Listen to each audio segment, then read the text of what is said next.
ఇవాళ కేసీఆర్ సమక్షంలో బీఆర్ఎస్ లో చేరబోతున్నారు మాజీ మంత్రి జీవన్ రెడ్డి. ఇదే అంశంపై ఆయన టీవీతో మాట్లాడారు.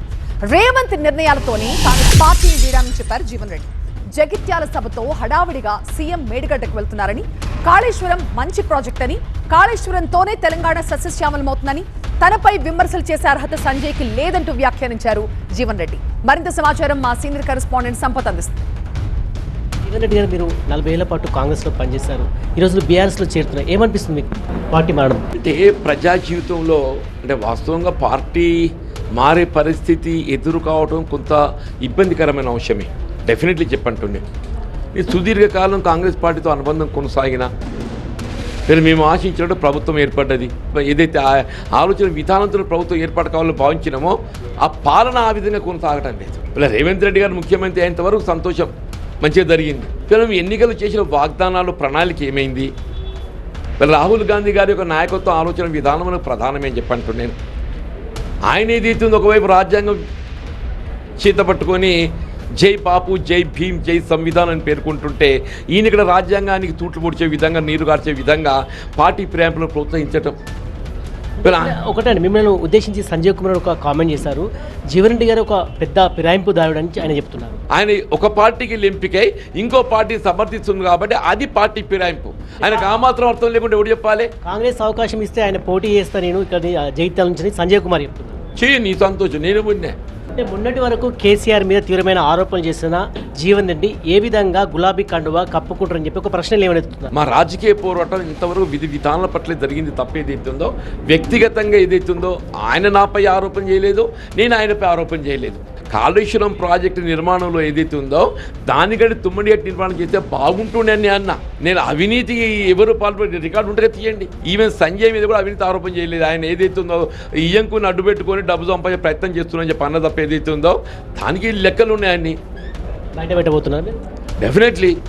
డెఫినెట్లీ తప్పకుండా విచారం చేస్తే బయటకు వస్తాయి.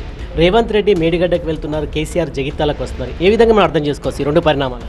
ఇప్పుడు కేసీఆర్ గారు ఏదైతే ఉందో జగిత్యాల సభ సమావేశం ఏదైతే ఉందో ప్రజా ఆశీర్వాద సభ, ఇది ముందస్తు రూపొందించుకున్న సభ. ఇవాళ రేవంత్ రెడ్డి గారు ఇవాళ మేడిగడ్డ పునర్నిర్మాణానికి సంబంధించి NDSA report, national dam safety authority వాళ్ళు రిపోర్ట్ ఇచ్చి సంవత్సర కాలం గడిచిందా, సంవత్సర కాలంకి వెళ్ళి నిద్రపోయిండు.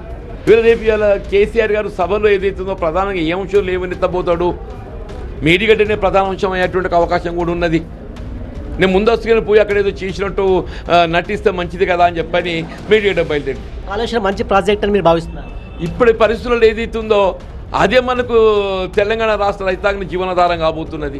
నిజంగానే ప్రజానీకానికి ఒక లిఫ్ట్తో నువ్వు 80 TMC తరలించగలిగే అవకాశం ఉన్నదాన్ని నువ్వు ఎందుకు నిర్మాణం చేయలేకపోతున్నావే? 10,000 కోట్లు.